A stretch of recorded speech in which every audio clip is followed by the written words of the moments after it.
I was lucky to be amongst the first to get a private hands-on with the newest Pico VR headset, the Pico 4. This was at Gamescom where Pico had a huge, impressive presence. This headset is nuts. I think it's set to compete with Quest 3 as it's a step up from Quest 2 with new features, a completely new design and new controllers. Pico also has big plans for content, which is excellent news, and it's priced very competitively. I played with the headset for about an hour and chatted with Pico, so I can share all you need to know today: price, availability, Pico's plans, and of course my early first impressions while using the device.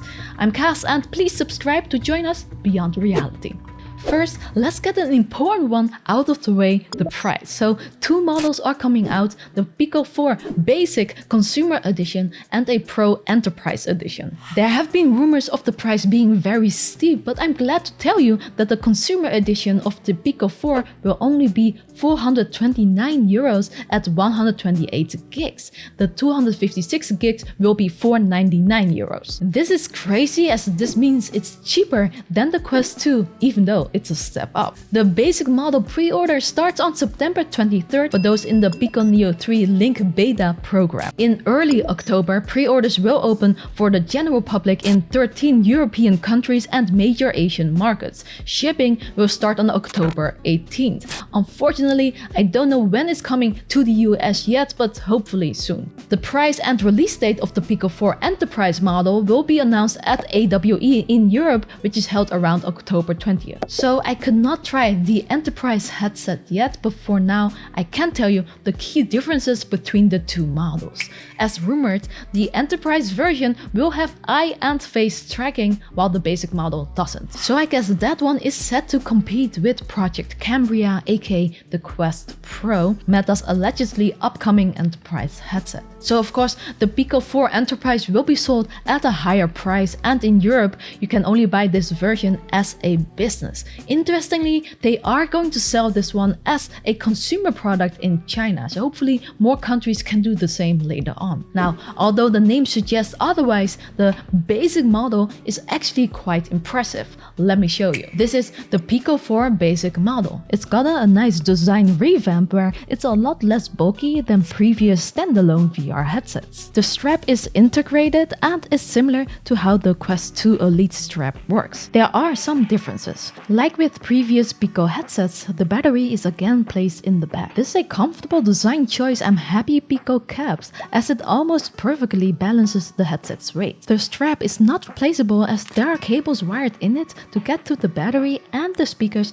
that are integrated into it. Unfortunately, I couldn't test the audio or microphones yet, as there was just too much noise at Gamescom, but I'll talk more about this when I get my hands on a review unit soon. The VR headset no longer feels like a brick on your face, as the front case is lighter and much thinner. It's only 35.8mm at its thinnest. We're not there yet, as it could be even better, but it's definitely a nice step in the right direction. But you know what else would be nice? If you left this video a like, as it supports us a lot. Now inside it, there's still a Qualcomm XR2 SoC, the same chip as in the Pico 3 or Quest 2. However, Pico did some tuning to improve performance and added new features, which I'll show you in a bit. Another slight upgrade is 2GB more RAM, so 8 gigs in total. Yes, performance wise not a huge increase, but where this headset does shine are the new display and optics. The headset could become so much slimmer because of this new trend where every VR headset maker seems to be moving to pancake lenses. This gets rid of all the bulk we had before, as it supports smaller displays that you can put closer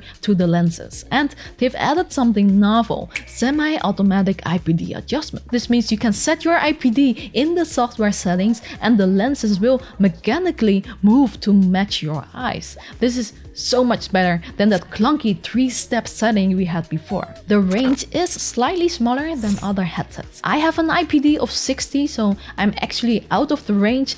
However, it didn't bother me, which is good news. Unfortunately, the two displays are still LCDs. This means colors aren't much improved from previous headsets. I mean, it's not terrible, but it would be nice to see us returning to OLED colors. OLED micro displays, anyone? Resolution is nice. 4320 times 2160 in total. It has a refresh rate of 72 or 90 Hz, and the view to view isn't much different, not the best at 105 degrees, but we will be measuring that personally to be sure. The Pico 4 also has a TUV Rhineland low blue light certification, which basically means the displays have reduced blue light and are flicker free to protect and preserve the user's vision, and it got certified for it. Yes, it's a beautiful display. From what I could test, I didn't notice any weird visual artifacts. It all looked great and smooth. However, I only had about 30 minutes and just a few games to try, so more testing might be needed. If you wear glasses, you might be happy to know a glasses spacer will be included in the box. Now, Pico's tracking performance is always one of the things I'm curious about, as they've not always been the best at it. But HMD tracking seems good and effortless so far using the 4 slam fisheye cameras on the headset. I'll talk about controller tracking in a bit. What is new is the 16 megapixels RGB camera here in the middle. By fusing the data of all 5 cameras together, it's able to create this color pass-through, which is higher quality and more realistic looking than that black and white pass-through we have on the Quest 2. Now, it's not perfect yet, as there are still some distortions and wonkiness to it, as I think software is trying to correct that, so it does not look like real life yet and you still have to get used to it. But it is a considerable improvement and I can't wait until we get some epic mixed reality games to play with it. Like, imagine having a Pokemon in your house that you could interact with, or play AR games outside, like this one,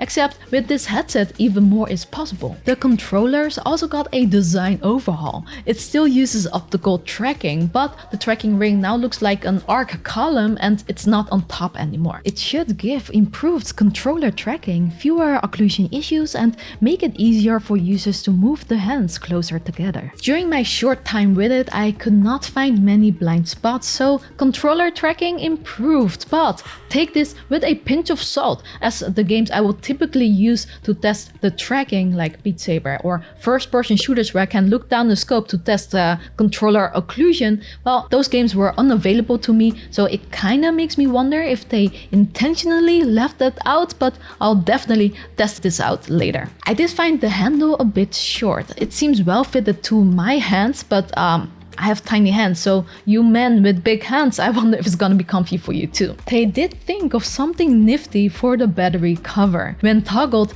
this slider will push up the battery cover, allowing you to easily pull out the 2 AA batteries, which I didn't think I needed until now. So let's talk about content. This part is so important, as we can have the best headset ever, but if there's nothing to do with it, it'll be just a paperweight. This was the biggest feedback I gave Pico, and it seems they really listen to the community. I found that they've been focusing a lot on their software and content this year. The last time I talked about Pico, there were around 100 games in the Pico store. This increased to over 165 games in just a few months, with popular Quest 2 titles like After the Fall, Rec Room, and Red Matter. Upcoming games like The Walking Dead Saints and Sinners Chapter 2 are also coming. Pico is working closely now with the devs, so you might have noticed many VR game announcements now amusingly tell you it will come to Pico alongside other platforms. There will also be a developer fund of 12 million to get more devs on board. Now, another feedback Pico was getting is that the platform unfortunately